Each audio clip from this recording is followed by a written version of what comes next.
नमस्कार बंधुरा आज शेयर करब घुगनी रेसिपि। घुगनी किन्तु आमरा सकलेई कम बेशी खेते पछंद करी, किन्तु दोकानेर जे स्वाद बा घ्राण दुटोई किन्तु बेश लोभनीय। आमरा किन्तु सकलेई सेई दोकानेर घुगनिटाई पछंद करी।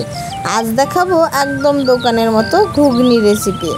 प्रथमेई किछु आलूके सेদ্ধ आलू छिलो एगुलो केटे निये नुन हलुद दिए भाजते बसिए दिलाम। और भिडियोटी शेष पर्यन्त देखार किन्तु अनुरोध रइल। और भालो लागले चैनलटी सबस्क्राइब करे पाशे थाकबेन।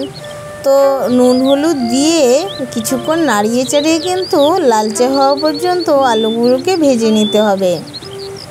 तारपर आलूगुलो उठिए निये ओखाने आर किछुटा परिमाण तेल दिए देब किछु शुकनो मशला, तेजपाता, गोटा जिरे, दारचिनी, एलाच, तारपर दिए देब दुटो काँचा लंका फाली करे।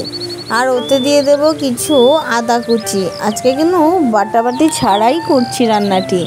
किछु आदा कुचि दिए देब और दिए देब किछु टमेटो कुचि दिए किछुक्षण समय धरे नाड़िए चाड़िए टमेटोटा जखन एकटु नरम हये आसबे तखन दिए देब कयेक कोया रसुन दिए आरो किछुक्षण नाड़िए चाड़िए दिए देब किछु पेঁয়াজ। एकटु पेঁয়াজটা बेशी देওয়ার चेष्टा करबेन। एखाने किन्तु घुगनिते पेঁয়াজটা एकटु बेशी दिले एर स्वादटा अनेकटाई बेड़े যায়। तारपर पेঁয়াজটা नाड़ते नाड़ते पेঁয়াজটা जखन हालका नरम हये आसबे तखनই दिए देब मशला। आमी एखाने शुकनो मशलागुलो व्यवहार करछि, ताई शुकनो मशलाते किछुटा जल मिशिए एटाके एकटा पेस्ट बानिয়ে নিয়েছি। कारण शुकनो मशला तेलेर मধ্যে দিয়ে দিলে পুড়ে যাওয়ার সম্ভাবনা থাকে, তাই একটু জলের মধ্যে গুলিয়ে দেওয়ারই চেষ্টা করবেন। তারপর আর কিছুক্ষণ নাড়িয়ে চাড়িয়ে কষিয়ে নেব। কষিয়ে নিয়ে দিয়ে দেব সেদ্ধ করা মটরগুলো দিয়ে আরও কিছুক্ষণ কষাতে থাকবো।